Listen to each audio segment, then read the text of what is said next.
স্বাগত নিউজ 24 সকাল 10টার সংবাদে আপনাদের সঙ্গে আছে আমি তাসনিমে জান্নাত অর্থী। এক দশক ধরে নতুন বছরে নতুন বইয়ের গন্ধে নতুন শিক্ষা বর্ষ শুরু হয় শিক্ষার্থীদের, কিন্তু এবছর সেই সৌভাগ্য সবার নাও হতে পারে। বছরের শুরুতেই সব নতুন বই হাতে পাবে না প্রাথমিক এবং মাধ্যমিকের সব শিক্ষার্থী। তাদের অপেক্ষা করতে হবে জানুয়ারির শেষ পর্যন্ত। মুদ্রণ শিল্প সংশ্লিষ্টরা বলছেন, টেন্ডার নিয়ে এনসিটিবি কর্তৃপক্ষের সময় ক্ষেপণের কারণেই সময় মতো সর্বত্র নতুন বই পৌঁছানো সম্ভব হবে না। যদিও এনসিটিবি চেয়ারম্যানের দাবি, নির্ধারিত সময়েই নতুন বই পৌঁছে যাবে শিক্ষার্থীদের হাতে। সজল দাসের রিপোর্ট। নতুন বছরে শিক্ষার্থীদের হাতে নতুন বই। বছরের শুরুর দিনটি উৎসবের রূপ নেয় শিক্ষার্থীদের কাছে। 2010 সাল থেকে প্রাথমিক ও মাধ্যমিক স্তরের সব শিক্ষার্থীকেই বিনামূল্যে নতুন বই দিচ্ছে সরকার। এরই ধারাবাহিকতায় এবারও দেশের প্রায় 4 কোটি শিক্ষার্থীর হাতে নতুন বই পৌঁছে দিতে চলছে শেষ মুহূর্তের কাজ। প্রায় 35 কোটি বই ছাপানোর কাজ করছে 158টি মুদ্রণকারী প্রতিষ্ঠান।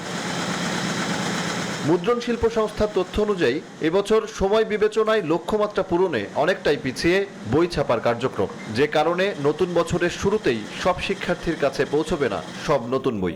বাজারে কাগজ সংকট আছে, কাগজের প্রাইস বাড়ছে, আর্ট কার্ডের দাম বাড়ছে। দ্বিতীয়ত আর একটি হলো 70 দিন দিলেও তো আপনি জানুয়ারির 19, 20, 25 তারিখ পর্যন্ত আমাদের সময় আছে। এখন পর্যন্ত কিন্তু প্রত্যেক প্রিন্টারেরই জানুয়ারির 25 তারিখ পর্যন্ত বই দেওয়ার সময় রয়েছে বৈধভাবে। প্রাইমারিতে 90% এবং সেকেন্ডারিতে কোনো ক্রমে 70%-এর বেশি বই শিক্ষার্থীদের হাতে পৌঁছাবে না। অবশ্য এনসিটিবি চেয়ারম্যান বলছেন, বছরের প্রথম দিনেই নতুন বই পাবে সব শিক্ষার্থী। এরই মধ্যে বই ছাপানোর কাজ প্রায় সম্পন্ন বলেও দাবি তার। প্রাথমিক স্তরের প্রায় সকল বই উপজেলায় পৌঁছে গেছে এবং মাধ্যমিক স্তরের বইও আমাদের কিছুটা বাকি আছে, সেটা আগামী 25 তারিখের মধ্যে এবং চলে যাবে উপজেলা। প্রায় 24 কোটি বইয়ের মধ্যে আমরা মাঠ পর্যায়ে পাঠিয়ে দিতে সক্ষম হয়েছি প্রায় 18-19 কোটি বই। একটা সপ্তাহের মধ্যে আমরা সকল বই ছাপানোর কাজ শেষ করে ফেলতে দেবো, তারপরে আমরা সেগুলোকে পাঠাবো। পর্যাপ্ত যাচাই বাছাই হওয়ায় বইয়ের মুদ্রণ ও কাগজের মান নিয়েও এবছর তেমন প্রশ্ন থাকবে না বলেও দাবি জাতীয় শিক্ষাক্রম ও পাঠ্যপুস্তক বোর্ড প্রধানের। সজল দাস, নিউজ 24, ঢাকা। ব্রাহ্মণবাড়িয়ায় নবীনগর উপজেলায় দুর্বৃত্তদের গুলিতে আহত চেয়ারম্যান প্রার্থী এরশাদুল হক মারা গেছেন। শুক্রবার রাতে উন্নত চিকিৎসার জন্য ঢাকায় আনার পথে তিনি মারা যান। নিহত এরশাদুল হক উপজেলার নাটঘর ইউনিয়নের বর্তমান চেয়ারম্যান আবুল কাশেমের ছেলে এবং আসন্ন ইউপি নির্বাচনে চেয়ারম্যান প্রার্থী ছিলেন। এর আগে শুক্রবার রাত 10টার দিকে এই গুলির ঘটনায় নিহত হন বাদল সরকার নামে এক যুবক।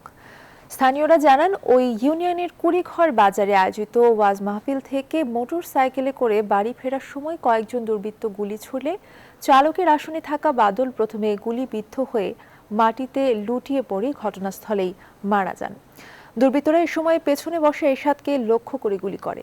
গুলিবিদ্ধ এরশাদকে উদ্ধার করে রাতেই ব্রাহ্মণবাড়িয়া জেনারেল হাসপাতালে নিয়ে আসা হলে অবস্থা আশঙ্কাজনক হওয়ায় চিকিৎসকরা তাকে ঢাকায় প্রেরণ করেন।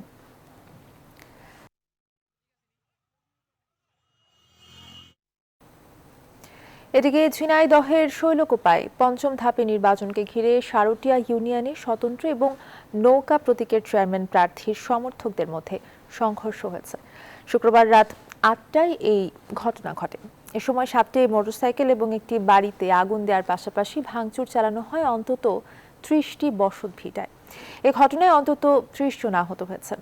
স্থানীয়রা জানায়, সারটিয়া ইউনিয়নের স্বতন্ত্র চেয়ারম্যান প্রার্থী জুলফিকার কায়সার টিপুর সমর্থকেরা নির্বাচনী প্রচারণা শেষে কাতলাগাড়ি বাজারে ফিরছিলেন। পথে কৃত্তিনগর গ্রামে পৌঁছলে নৌকা প্রতীকের চেয়ারম্যান প্রার্থী মাহমুদুল ইসলাম মামুনের সমর্থকরা তাদের উপর হামলা চালায় বলে অভিযোগ করেন তারা।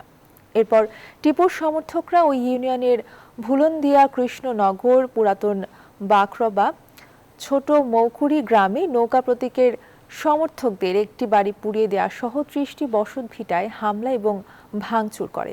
খবর পেয়ে ঘটনাস্থলে গিয়ে পরিস্থিতি নিয়ন্ত্রণে আনে পুলিশ। আহতদের উদ্ধার করে শৈলকুপা উপজেলা স্বাস্থ্য কমপ্লেক্সে ভর্তি করা হয়েছে।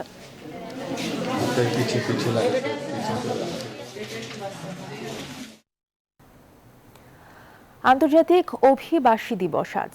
প্রতি বছর 18ই ডিসেম্বর বিশ্বব্যাপী পালন করা হয় এই দিবসটি। অন্যান্য দেশের মতো বাংলাদেশেও আজ দিবসটি উপলক্ষে নেওয়া হয়েছে নানা কর্মসূচি। প্রবাসী কল্যাণ এবং বৈদেশিক কর্মসংস্থান মন্ত্রণালয়ের উদ্যোগে প্রতি বছরের মতো এবারও আন্তর্জাতিক অভিবাসী দিবস উদযাপিত হচ্ছে। শতবর্ষে জাতির পিতা সুবর্ণ স্বাধীনতা অভিবাসনে আনব মর্যাদা ও নৈতিকতা, এই প্রতিপাদ্যে দিবসের মূল ও জাতীয় অনুষ্ঠান সকাল 10:30টায় রাজধানীর বঙ্গবন্ধু আন্তর্জাতিক সম্মেলন কেন্দ্রে অনুষ্ঠিত হবে। দিবসটি উপলক্ষে রাষ্ট্রপতি মোহাম্মদ আব্দুল হামিদ এবং প্রধানমন্ত্রী শেখ হাসিনা পৃথক বাণী দিয়েছেন।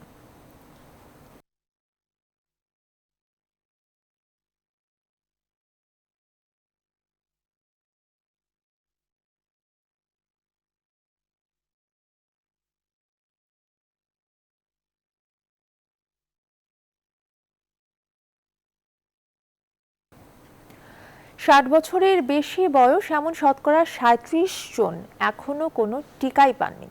আর পূর্ণ 2 ডোজ টিকার বাইরে এই বয়সী মানুষ আছেন 60% বেশি। করোনায় মৃত্যু ঝুঁকিতে থাকা দেশের 60ঊর্ধ্ব মানুষের এমন অবস্থানের মধ্যেই স্বাস্থ্যমন্ত্রী জানিয়েছেন 2 ডোজ টিকা পাওয়া 60ঊর্ধ্বদের এবার বুস্টার ডোজ টিকা দেওয়ার সিদ্ধান্ত নিয়েছে সরকার। জনস্বাস্থ্য বিশেষজ্ঞরা বলছেন বুস্টার ডোজের দরকার থাকলেও এখন বেশি প্রয়োজন বেশি সংখ্যক মানুষকে টিকার আওতায় আনা। আরিফিন শাকিল জানাচ্ছেন বিস্তারিত। বাংলাদেশের মোট জনসংখ্যার প্রায় 1,31,00,000 মানুষের বয়স 60 বছরের বেশি। এ পর্যন্ত দেশে করোনায় মারা যাওয়া 28,038 জনের মধ্যে 55% বয়স 60 কিংবা তার বেশি। স্বাস্থ্য অধিদপ্তরের তথ্য অনুযায়ী এই বয়সী মানুষের মধ্যে টিকার জন্য নিবন্ধন করেছেন 75%, তার মধ্যে প্রথম ডোজ পেয়েছেন 63% আর দ্বিতীয় ডোজ পেয়েছেন 40% মানুষ। সব মিলিয়ে এখনও টিকা পাননি 37% প্রবীণ নাগরিক। এমন বাস্তবতায় দ্বিতীয় ডোজ পাওয়া ওই 40% মানুষকে বুস্টার ডোজ দেওয়ার সিদ্ধান্ত নিয়েছে স্বাস্থ্য মন্ত্রণালয়। আমাদের যারা বয়স্ক আছে, ফ্রন্টলাইন ওয়ার্কার আছে, তাদেরকেও বুস্টার ডোজ দেওয়ার জন্য আমরা পরিকল্পনা হাতে নিয়েছি।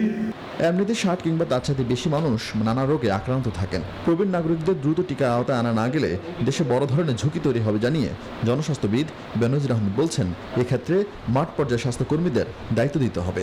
বুস্টার ডোজ যদি আমরা দেই তাহলে আমরা হয়তো যে 25% লোক তার কিছু অংশকে দিতে পারবো, কিন্তু আমাদের সেক্ষেত্রে যদি অসংখ্য লোক আনপ্রোটেক্টেড থাকে, অর্থাৎ একটা টিকাও পায়নি, তাদের সংক্রমণ হওয়ার সম্ভাবনা 100%। তো 100% যারা ঝুঁকিতে আছে তাদেরকে না দিয়ে যারা 20% ঝুঁকি তাদেরকে যদি আমরা দিতে চাই তাহলে এটা আমাদের আসলে কোনো হেল্প করবে না। আগামী মার্চ ও এপ্রিলে দেশে করোনার নতুন ঢেউ আসতে পারে বলে সতর্ক করেছেন জনস্বাস্থ্যবিদরা। ওমিক্রনের সংক্রমণ ঠেকাতে সরকারকে বিদেশ যাত্রা নীতি কঠোর করার পরামর্শ দিয়েছেন তারা। করোনার তৃতীয় ঢেউয়ে মৃত্যু এবং অসুস্থতার সংখ্যা আগের মতো ভয়াবহ হবে না, তবে আমাদেরকে অতি দ্রুত দেশের 80% মানুষকে টিকাদানের আওতায় আনতে হবে। মার্চ এপ্রিলের দিকে আমরা গতবারের মতো আবারও একটা সমস্যায় করতে পারি। সুতরাং সরকারের উচিত হলো যারা এখনো একদম অরক্ষিত সেই লোকগুলোকে দ্রুত টিকা আওতায় আনার জন্য একদিকে হলো টিকা আনতে হবে, দ্বিতীয়ত হলো যে তাদের উদ্বুদ্ধ করতে হবে। স্বাস্থ্য অধিদপ্তর জানিয়েছে দেশের 49.4% মানুষ 2 ডোজ টিকার আওতায় এসেছে। আরিফিন শাকিল, নিউজ 24, ঢাকা। স্বাধীনতার সুবর্ণ জয়ন্তী এবং মুজিব বর্ষ উপলক্ষে আজ বিজয় শোভাযাত্রা করবে আওয়ামী লীগ। শোভাযাত্রাটি আজ দুপুর 2টায় রাজধানীর সোহরাওয়ার্দী উদ্যান সংলগ্ন ইঞ্জিনিয়ার্স ইনস্টিটিউশন প্রাঙ্গণ থেকে শুরু হয়ে ধানমন্ডি 32 নম্বরের বঙ্গবন্ধু ভবন প্রাঙ্গণে গিয়ে শেষ হবে।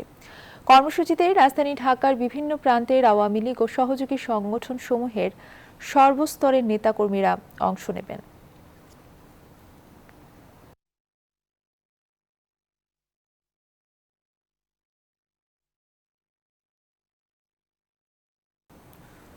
ঢাকার উত্তরা থেকে গাজীপুরের শিববাড়ি পর্যন্ত চলছে বিআরটি প্রকল্পের কাজ।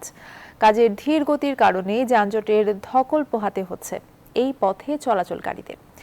আর এই বিষয়ে আরো খবর জানাতে আমাদের সাথে সেখান থেকে সরাসরি যুক্ত হচ্ছেন সহকর্মী তালুকদার বিপ্লব। বিআরটি প্রকল্প কাজের সবশেষ আসলে কি অবস্থা, এই পথে যারা চলাচল করে প্রতিনিয়ত তারা কি বলছেন এই বিষয়ে?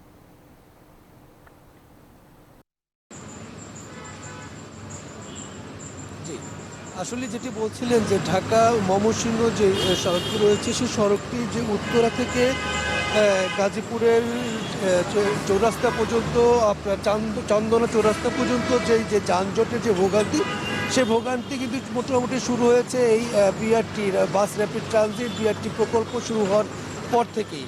এবং এর প্রকল্পের যে চলমান কাজ, সেই চলমান কাজের যে খোঁড়াখুড়ি, একই সাথে রাস্তার উপরে যে বিভিন্ন নির্মাণ সামগ্রী রাখার সাথে একই সাথে কিন্তু যেহেতু জানেন যে এটি ব্যস্ততম একটি সড়ক, এখান দিয়ে কিন্তু যেই বিভিন্ন যে রুটের যেই বিভিন্ন পরিবহনগুলো চলাচল করে তাদের যে যত্রতত্র গাড়ি পার্কিং, যাত্রী ওঠানামা সব কিছু মিলিয়ে কিন্তু এখানকার যানজটের এক প্রকার মানুষ কিন্তু অতিষ্ঠ এক প্রকার বলা যেতে পারে। এবং এর আগে আমরা দেখেছি যে বর্ষা মৌসুমে কিন্তু এখানে যেই বিভিন্ন জায়গায় যে রাস্তার যে ক্ষতিগ্রস্ত হয়েছে সেখানে জলাবদ্ধতা হয়ে কিন্তু এখানে যেই রাজধানী উত্তরা থেকে কিন্তু গাজীপুর পর্যন্ত কিন্তু যেই দীর্ঘ সময় যানজটের ভোগান্তির মধ্যে কিন্তু মানুষ ছিল। এখনও পর্যন্ত যদিও কাজের অগ্রগতি অর্থাৎ বিআরটি প্রকল্প যে চলছে, সে প্রকল্পে যে তাদের যে কাজের সময়সীমা কিন্তু বাড়িয়ে কিন্তু তাদের প্রকল্প যে চলমান রয়েছে, এর মধ্যেও কিন্তু তাদের যে অনেক জায়গাতে রাস্তার এখনও কাজ চলার কারণে কিন্তু বিভিন্ন জায়গায় কিন্তু তারা সরু হয়ে যাওয়ার কারণে, অর্থাৎ রাস্তার উপরে তাদের যেই প্রজেক্ট, সে প্রজেক্টের যেই অফিস, সে অফিস সহ এবং তাদের যেই কাজে যে নির্মাণ সামগ্রী রাখার কারণে কিন্তু রাস্তা সরু হওয়ায় যানজট কিন্তু লেগেই আছে। এবং এটা নিয়ে কিন্তু স্থানীয় যারা প্রশাসনে আমি যতটুকু কথা বলেছি, এখানকার যারা ট্রাফিক বিভাগে রয়েছেন তাদের পক্ষ থেকে বক্তব্য একটাই, সেটি হলো যে বিআরটি প্রকল্পের কাজ শেষ না পর্যন্ত আসলে তেমন কোনো ভালো কিছু আশা করা যায় না এই সড়কে। এবং যত দ্রুত সম্ভব এই বিআরটি প্রকল্পের কাজ যাতে শেষ হয় সে ব্যাপারেও তারা এই সংশ্লিষ্ট যারা রয়েছে তাদের প্রতি তাদের একটি নির্দেশনাও রয়েছে। একই সাথে কিন্তু তারা বলছে যে যেহেতু এই প্রকল্প কাজ চলমান থাকবে, যেহেতু সরকারের একটি বৃহৎ উন্নয়ন প্রকল্প, এর মধ্যে কিভাবে এই সড়কে যানজট যাতে না হয় এই বিষয়টি যাতে নজরে আনা যায়, একই সাথে যে অবৈধ যে দখল রয়েছে সে দখল উচ্ছেদ করে কিভাবে এই রাস্তাটি সাধারণ চলাচলের উপযোগী রাখা যায় সেই বিষয়টি নিয়ে কিন্তু তারা এখন কাজ করছেন। তো এই ছিল আমার কাছ থেকে টঙ্গী গাজীপুর থেকে সবশেষ। ধন্যবাদ আপনাকে আমাদের সাথে যুক্ত হওয়ার জন্য। সহকর্মী তালুকদার বিপ্লব আমাদের সাথে টঙ্গী থেকে যুক্ত হয়েছিলেন। সারা দেশে জেঁকে বসেছে শীত, কনকনে হাড় কাঁপানো ঠান্ডায় বিপর্যস্ত হয়ে পড়েছে জনজীবন। শীতে সবচেয়ে বেশি দুর্ভোগে পড়েছেন খেটে খাওয়া এবং ছিন্নমূল্য মানুষ। আবহাওয়া অফিস জানিয়েছে সোমবারের পর তাপমাত্রা আরও কমে যেতে পারে। আগামী 3 দিনের মধ্যে দেশের উত্তরাঞ্চলের বেশ কিছু এলাকায় বয়ে যেতে পারে মাঝারি শৈত্যপ্রবাহ। প্রতিনিধিদের তথ্য ছবিতে দেখুন ডেস্ক রিপোর্ট। ঘন কুয়াশায় ঢাকা চারপাশ, সেই সঙ্গে বইছে হিমেল বাতাস। পৌষের সকালে অনেক জায়গায় দেখা মিলছে না সূর্যের, হেডলাইট জ্বালিয়ে চলছে গাড়ি। উত্তরের জনপদে এখন চলছে শীতের দাপট, কনকনে হাড় কাঁপানো ঠান্ডায় বিপর্যস্ত হয়ে পড়েছে জনজীবন। সবচেয়ে বেশি দুর্ভোগে পড়েছেন খেটে খাওয়া ও ছিন্নমূল মানুষ। শীতের জন্য আমরা বাইরে হতে পারতেছি না, এত কষ্ট করে এই যে ইজি বাইক চালিয়ে আমাদেরকে খাইতে হচ্ছে। বাসা থেকে বেরোতে পারছি না, এমন শীত, কিছু দেখা যায় না কুয়াশায়। শীতে জীবিকার সন্ধানে ঘর থেকে বের হওয়া মানুষ সাধ্য অনুযায়ী গায়ে জড়িয়েছেন গরম কাপড়। শেষ রাতের দিকে বিশেষ করে সকালবেলা শীত বেশি অনুভূত হয়, আর রাত্রে 8টা-9টার পরে আমার কাছে শীত বেশি অনুভূত হচ্ছে। শীতের কাপড় পরে প্রস্তুতি নিয়েই কর্মস্থলে যেতে হয়। শীতের কাপড় বিতরণের যে ব্যবস্থাপনা সরকারি পক্ষ থেকে করা হয় বা বিভিন্ন সামাজিক সংগঠনগুলো করে, এই মুহূর্তে তাদের সকলকে এগিয়ে আসার আহ্বান জানাচ্ছি। আবহাওয়া অফিস জানিয়েছে সোমবারের পর তাপমাত্রা আরও কমে যেতে পারে। আগামী 3 দিনের মধ্যে দেশের উত্তরাঞ্চলের বেশ কিছু এলাকায় বয়ে যেতে পারে মাঝারি শৈত্যপ্রবাহ। Desk report, news 24। শীতের সবজিতে সয়লাব বগুড়ার সবচেয়ে বড় সবজি বাজার মহাস্থান হাট। সেখান থেকে আমাদের সাথে সরাসরি যোগ দিচ্ছেন সহকর্মী আব্দুল সালাম বাবু। বাবু, শীতের সবজির বেচা কেনার কি অবস্থা দেখতে পাচ্ছেন, সেখানকার সবশেষ অবস্থা আমাদেরকে জানাবেন।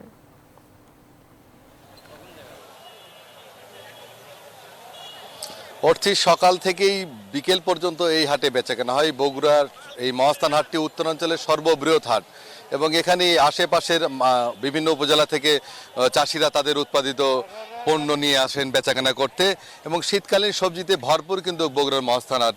আপনি নিশ্চয়ই ক্যামেরা চোখে দেখতে পাচ্ছেন ফুলকপি, বাঁধাকপি, সিম সহ বিভিন্ন ধরনের সবজি বেচা কেনা চলছে এবং সেগুলো ব্যবসায়ীরা ক্রয় করে তারা এখন প্রসেসিং করছে।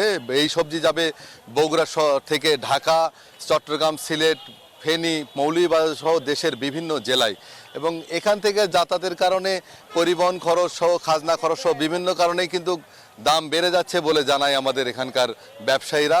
বগুড়া জেলায় গোটা বছরে প্রায় 4 লাখ মেট্রিক টন সবজি উৎপাদন হয়। আমরা কথা বলতে চাই একজন ব্যবসায়ীর সাথে যে আসলে এখান থেকে সবজি নিয়ে যাওয়ার পর কেন দাম বাড়ে, কি কি খরচের কারণে দাম বাড়ে? খরচ এই যে তোমার লেবার ভাড়া, গাড়ি ভাড়া, তারপরে এলাতি খরচ বেশি বাড়ে। জানেন বিভিন্ন কারণেই খরচ বেড়ে যাচ্ছে, লেবার খরচ, পরিবহন খরচ রয়েছে, যার কারণে এসব দাম বেড়ে যায়। বগুড়ায় কিন্তু আজকে বাঁধাকপি বিক্রি হয়েছে ছোট থেকে বড় আকারের 12 থেকে 20 টাকা, ফুলকপি বিক্রি হয়েছে 27 থেকে 30 টাকা কেজি, মূলা বিক্রি হয়েছে 15 থেকে 25 টাকা কেজি, সিম বিক্রি হয়েছে 20 টাকা কেজি, এছাড়া টমেটো বিক্রি হয়েছে 80 টাকা কেজি, আলু রয়েছে 30 থেকে 40 টাকা কেজি, শশা বিক্রি হয়েছে 40 টাকা কেজি। বগুড়া জেলায় গোটা বছরে 19,000 হেক্টর জমিতে সবজি চাষাবাদ হয় এবং এর মধ্যে শীতকালীন সবজিটা বেশি চাষাবাদ হয়। প্রায় 12 থেকে 13,000 হেক্টর জমিতে শীতকালীন সবজি চাষাবাদ হয় এবং শীতকালে প্রায় 3 লাখ মেট্রিক টন সবজি উৎপাদন হয় বগুড়া জেলায়। প্রায় 45 প্রকারের সবজি চাষ করে এখানকার চাষিরা। এই বগুড়া জেলার চাহিদা 1 লক্ষ মেট্রিক টন গোটা বছর জুড়ে, তা পূরণ করে বগুড়া থেকে ঢাকা সহ সারা দেশে যাচ্ছে বগুড়ার সবজি। এই ছিল বগুড়ার মহাস্থান হাট থেকে সর্বশেষ। ফিরে যাব স্টুডিওতে আপনার কাছে অর্থী। ধন্যবাদ আপনাকে। সহকর্মী আব্দুল সালাম বাবু আমাদের সাথে যুক্ত হয়েছিলেন বগুড়া থেকে। লালমনিরহাটে চলছে চেম্বার অফ কমার্সের দ্বিবার্ষিক নির্বাচন। ভোটের সবশেষ খবর জানাতে আমাদের সাথে সরাসরি যুক্ত হচ্ছেন রেজাউল করিম মানিক। মানিক, এই ব্যবসায়ী নেতা নির্বাচনের সর্বশেষ কি খবর আছে আপনার কাছে?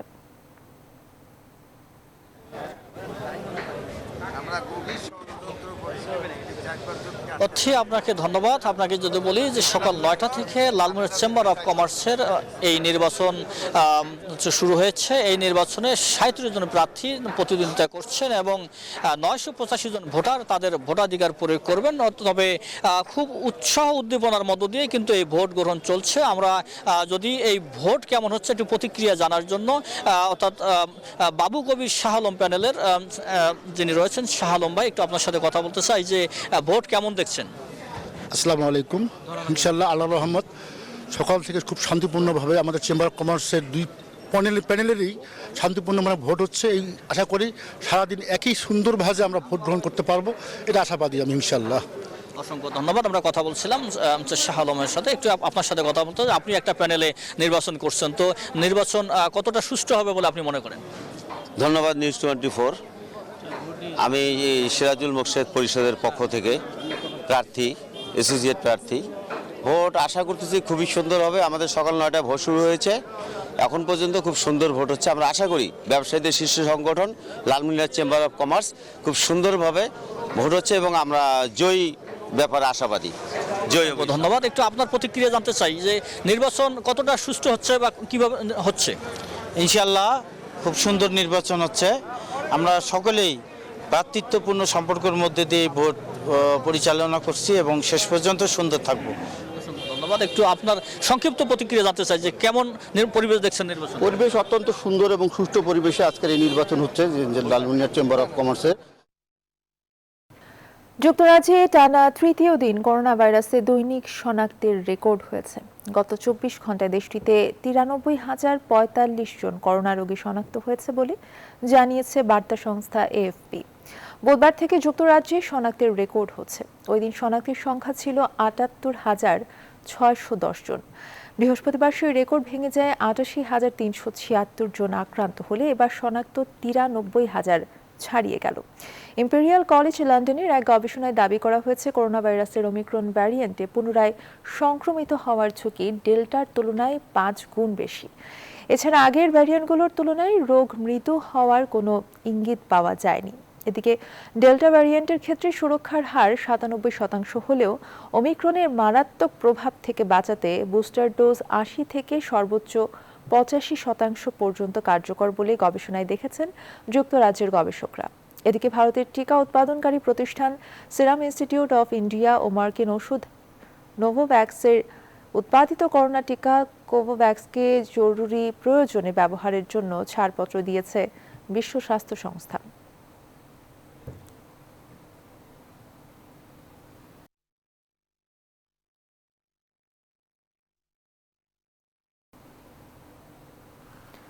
সুপার টাইফুন রাইয়ের তাণ্ডবে লণ্ডভণ্ড হয়ে গেছে ফিলিপাইনের উপকূলীয় অঞ্চল। এতে প্রাণ হারিয়েছেন কমপক্ষে 14 বাসিন্দা, এখন নিখোঁজ আছেন 7 জন। ঘর হারিয়ে খোলা আকাশের নিচে 3 লাখের বেশি মানুষ। বিদ্যুৎ বিচ্ছিন্ন রয়েছে অনেক শহর। চন্দ্রিনী চন্দ্র জানাচ্ছেন বিস্তারিত। ফিলিপাইনের টাইফুন রায়ের আঘাতে প্রায় 3 লাখ লোকের বাড়ি ও সমুদ্র সৈকতের পাশের সম্পত্তি ধ্বংস হয়ে গেছে। শুক্রবার এই সুপার টাইফুনটি ফিলিপাইনের দক্ষিণাঞ্চল ও মধ্যাঞ্চলে আঘাত হানে। এর প্রভাবে দেশটির কিছু অংশের যোগাযোগ ব্যবস্থা নষ্ট হয়ে গেছে এবং অনেক বাড়ির ছাদ ধসে গেছে। সোশ্যাল মিডিয়ায় পোস্ট করা একটি ভিডিওতে দেখা যায় সেবু শহরের টাইফুনের কারণে ধ্বংসযজ্ঞে পরিণত হয়েছে। প্রবল বাতাসে গাছ উপড়ে পড়েছে, ভবন ও অন্যান্য কাঠামো মারাত্মকভাবে ক্ষতিগ্রস্ত হয়েছে। এই টাইফুনের বিষয়ে ফিলিপাইনের জাতীয় দুর্যোগ ব্যবস্থাপনা সংস্থার নির্বাহী পরিচালক রিকার্ডো জালাত এক ব্রিফিংয়ে বলেন, সুপার টাইফুন রায়ের আঘাতে সিয়ারগাঁও দ্বীপে ব্যাপক ক্ষয়ক্ষতি হয়েছে। অধিকাংশ মৃত্যু হয়েছে গাছ পড়ে এবং ডুবে যাওয়ার কারণে। ফিলিপাইনের জনপ্রিয় পর্যটন কেন্দ্র পালুয়ান দ্বীপও এই টাইফুনের প্রভাবে লণ্ডভণ্ড হয়ে গেছে। এছাড়া ভিসায়াস ও মিন্দানাওয়ের দক্ষিণ দ্বীপাঞ্চলীয় ধ্বংসযজ্ঞ চালিয়েছে এই সুপার টাইফুনটি। রাই ক্যাটাগরি 5 মাত্রার তীব্রতর ঝড়। ঝড়টি আঘাত হানার আগে 121 মাইল বেগে ঝড়ো হাওয়া বইতে থাকে। শনিবারের মধ্যে তা দুর্বল হয়ে যায়। চলতি বছর দ্বীপপুঞ্জে আঘাত হানা 15তম ঝড় এটি। চন্দ্রানী চন্দ্রা, নিউজ 24। পশ্চিমবঙ্গের বীরভূম জেলার বাদাম বিক্রেতা ভুবন বাদ্যকর রাজ্যের সীমানা ছাড়িয়ে আন্তর্জাতিক পরিচিতি লাভ করেছেন। তার গাওয়া কাঁচা বাদাম গান এখন ছোট বড় সবার মুখে মুখে। বাংলার পাশাপাশি বাংলাদেশে তার কণ্ঠে কাঁচা বাদাম যথেষ্ট জনপ্রিয়। সেই গানের স্রোতে গা ভাসালেন তৃণমূল বিধায়ক মদন মিত্র। কলকাতা সিটি নির্বাচনে প্রচারণায় কাজ করছেন ভুবন। ভাস্কর সর্দারের তথ্যচিত্রে চন্দ্রানী চন্দ্রার ডেস্ক রিপোর্ট।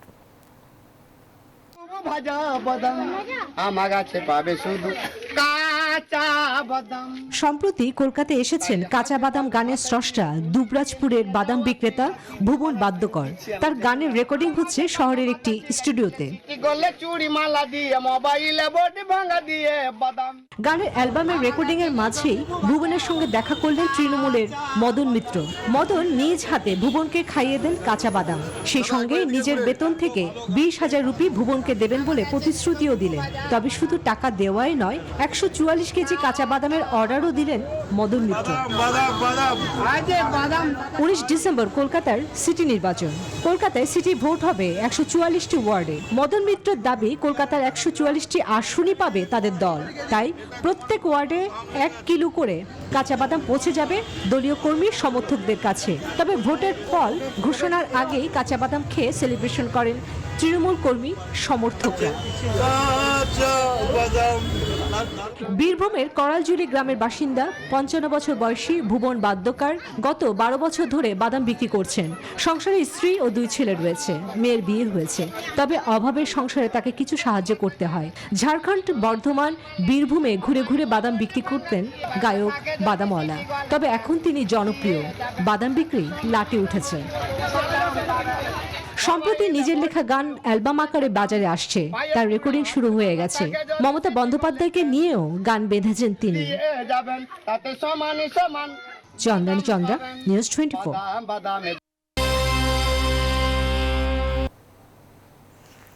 স্বাধীনতা কাপ ফুটবলের ফাইনালে আজ মাঠে নামছে অপ্রতিরোধ্য বসুন্ধরা কিংস এবং ঢাকা আবাহনী। বসুন্ধরা কিংসের সামনে শিরোপা জয়ের পুনরাবৃত্তির হাতছানি। অন্যদিকে 5 বছর পর আবারও শিরোপা পুনরুদ্ধারের সুযোগ আকাশী নীলদের সামনে। কমলাপুর বীরশ্রেষ্ঠ শহীদ সিপাহী মোস্তফা কামাল স্টেডিয়ামে ম্যাচটি শুরু হবে বিকেল 5:30টায়। বিস্তারিত রিপোর্টে। স্বাধীনতা কাপের বর্তমান চ্যাম্পিয়ন বসুন্ধরা কিংস সেমিফাইনালের নাটকীয় জয় দিয়ে তারা নিশ্চিত করেছে ফাইনালের টিকিট। ফার্নান্দেজ, রবিনহো, এলিটা কিংসলের মতো তারকা ফুটবলারের ঠাসা বসুন্ধরা কিংস। তাই আবারও ট্রফি ঘরে তুলতে বেশ আত্মবিশ্বাসী অস্কার ব্রুজন। আবাহনী অবশ্যই ভালো দল, তারপরও আমাদের ছেলেরা বেশ ভালো ফর্মে আছে, তাই আমরা যথেষ্ট আত্মবিশ্বাসী। এদিকে স্বাধীনতা কাপের স্বাদ মাত্র একবারই পেয়েছে ঢাকা আবাহনী। সেই 90-এর পর এখন পর্যন্ত 2বার ফাইনালে উঠে খালি হাতে ফিরেছে তারা। 5 বছর পর সেই সুযোগ আবারও এসেছে মারিও লেমোসের শিষ্যদের সামনে। Desk report, news 24। সাফ অনূর্ধ্ব 19 চ্যাম্পিয়নশিপের শক্তিশালী ভারতকে 1-0 গোলে হারিয়ে পয়েন্ট টেবিলে শীর্ষে উঠে এসেছে বাংলাদেশের মেয়েরা। এতে টুর্নামেন্টের ফাইনালের পথে আরও এক ধাপ এগিয়ে গেল লাল সবুজের প্রতিনিধিরা। শুক্রবার বিকেল 3টায় কমলাপুর বীরশ্রেষ্ঠ শহীদ সিপাহী মোস্তফা কামাল স্টেডিয়ামে ম্যাচটি মাঠে গড়ায়। ম্যাচের 6 মিনিটে পেনাল্টি থেকে জয়সূচক গোলটি করেন শামসুন নাহার। তোহরা খাতুন বল নিয়ে ভারতের বক্সে ঢুকলে ফাউলের শিকার হন, আর তাতে পেনাল্টির বাঁশি বাজে। 3 ম্যাচ শেষে বাংলাদেশের সংগ্রহ 7 পয়েন্ট। রোববার শ্রীলঙ্কার বিপক্ষে প্রথম রাউন্ডে নিজেদের শেষ ম্যাচ খেলবে বাংলাদেশ। এদিকে একই ভেন্যুতে রাতে নেপাল 4-0 গোলে হারায় ভুটানকে।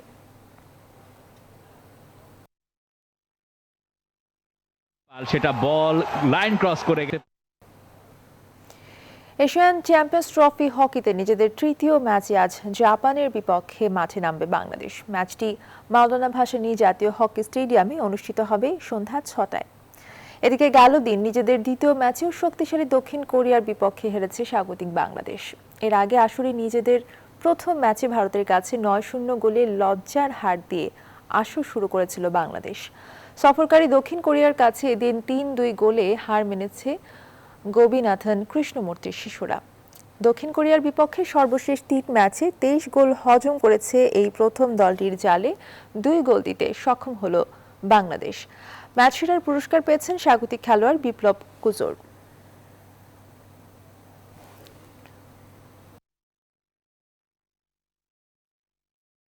এছাড়া এখনকার আয়োজন আরও সংবাদ জানতে ভিজিট করুন news24bd.tv। ধন্যবাদ।